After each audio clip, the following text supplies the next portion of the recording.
Welcome to the Libido Lounge, where we focus on all things love, lust, and libido. We believe that fabulous sex is important to health as exercise and good food. Hey everybody, welcome back to another episode of The Lounge. We're talking about novelty in monogamy, how to keep things hot and spicy and passion in these long-term relationships. So novelty is something that we talk about in other episodes, right? It's linked to that dopamine response. And when it comes to keeping that passion, remember that we want to make sure we're utilizing the hormones of passion. Dopamine being one of the most important hormones. So creating that space, creating that distance, doing the flirtation, the foreplay, making sure that there's actually time to miss each other. There's actually time to remember all the things that you really love and care about each other. And like I talk about scheduling sex, remember that for most women, sex and libido is also related to emotional intimacy. So in addition to scheduling sex, it can be valuable to make sure that we are scheduling time every week to talk about what's ever on our mind, to clear up things when they're little things, because you know that thing that can happen when you're talking to a partner and you're maybe talking about one thing that bothered you, one thing that that you wanted to talk about, and the next thing you know, you're dumping the entire past 6 months or a year of frustration, right? So that can happen. And when that happens, that typically is because all these things have built up over time and haven't been talked about. But all these little things are oftentimes disconnecting you from your emotional and sensual self, as well as oftentimes disconnecting you from emotional and sensual and amazing sex.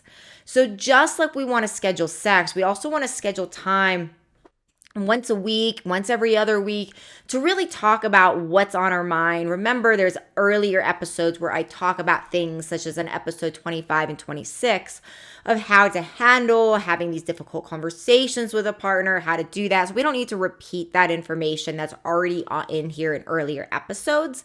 But so I definitely would recommend going back and listening to those. But what I haven't said yet is making sure that you are setting time aside for these emotional conversations. So it's not building and festering. So if it's like, wow, that thing you said the other day, like really hit me weird. What did you mean by that? Right. And like asking questions like we talk about. And when we do that, we want to make sure that we're catching things and clearing the slate and emptying the trash that is in our head so that it's not building up and building up and building up and becoming a volcano of a release, right? So it can really, really help to just schedule that emotional intimacy time as well, where even if it's just an hour to clear the air about anything that happened over the past week, I often find that it builds up. And definitely would recommend not texting your partner about whatever this kind of stuff is. Like these kind of conversations are best to have hopefully in person. But if you're traveling or something and it's difficult to talk, see each other then at least on the phone, because obviously so much can be lost in text, even with some really good emoji use. So we do want to consider that, as other important things. So as far as thinking about how to keep things interesting, we can break it down into categories of people, places, things, right? So these are ways to really think about how to mix things up. So let's go through this one at a time. Now, most people I work with are long-term monogamous couples. So there are people out there that really do fairly well with doing things like, when we're traveling, when it's time boxed, maybe in that very unique instance, maybe a third partner is brought in, right? That's for some people, that's not for others. I find that people that it works well for are people that already have a ability to work through jealousy, that have talked about things in advance, and who are doing things in a very, very, where it's very specifically in a box, where it's like, hey, we're traveling to Spain, we're going to do this thing, we meet this person, we don't live in Spain, so that is just a nice, beautiful, hot moment that we get to spice up our relationship with, that stays in its box labeled as Spain. Right? But for many people, and most people that I work with, because it really are long-term monogamous couples that I work with, for most of them, it really oftentimes is not in the question to do something like bringing in a third in these vacations or something of the like.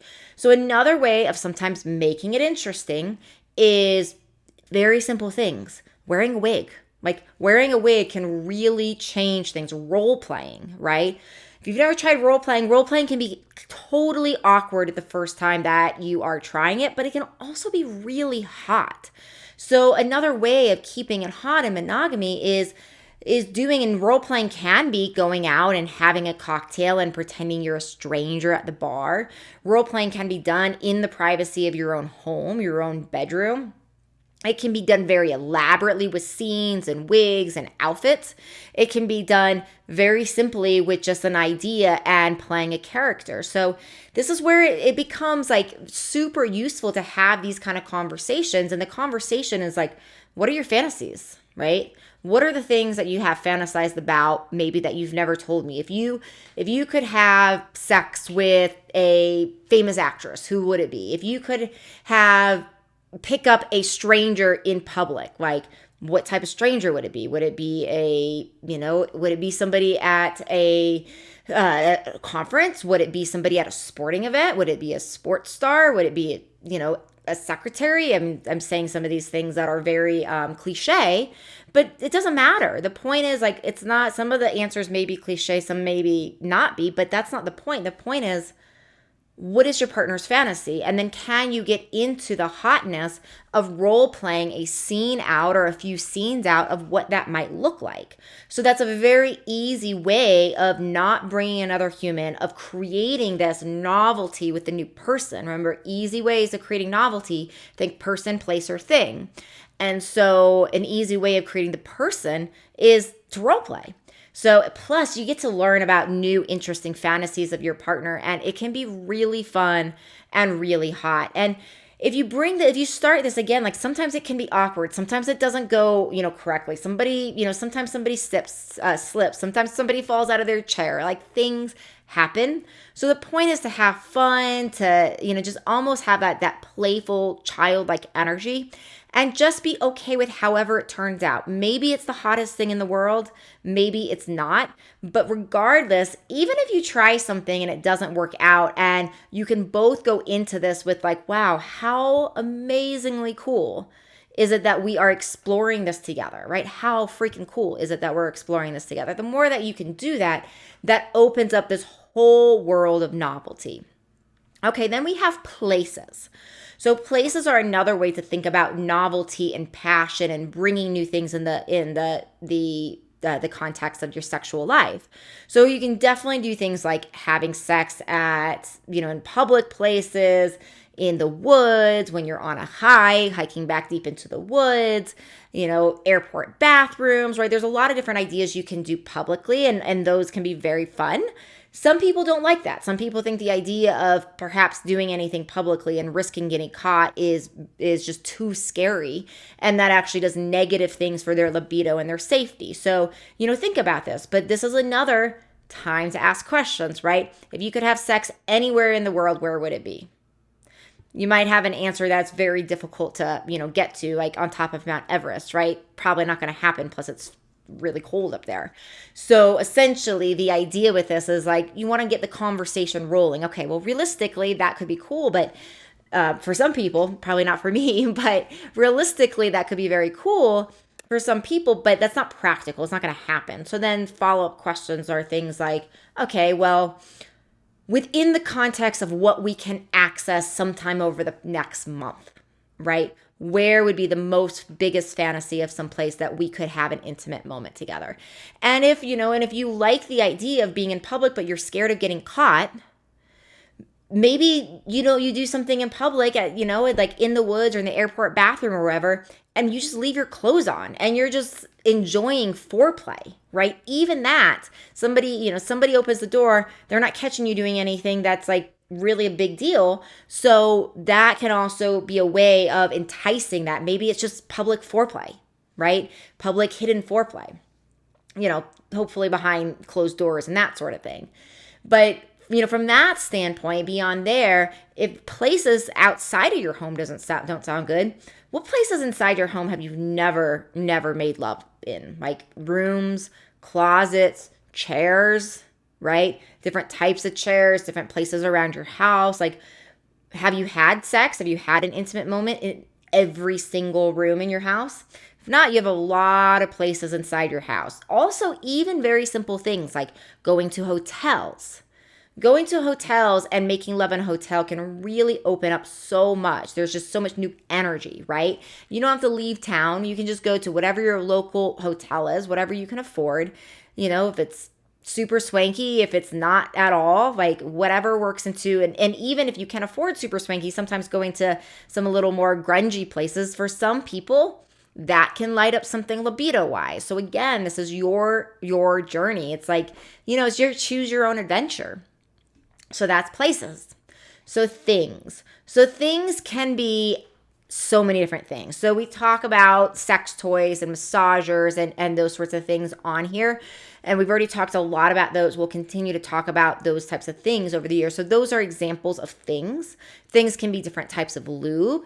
Things can be things in your kitchen, ice cubes, right? What happens if you use an ice cube? What happens if you use a glass dildo and you heat it up in the microwave or you cool it down in the freezer, right? Certain sex toys can be heated up or cooled down. So what happens if you do that? How does that feel? How does it feel if you use whipped cream or chocolate sauce? Some people love it. Some people don't. Is that interesting to you? Again, asking a lot of questions. Some people love being tied up. Some people love tying other people up.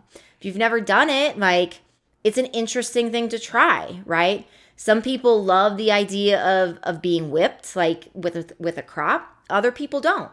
These are all choose your own adventure fantasies.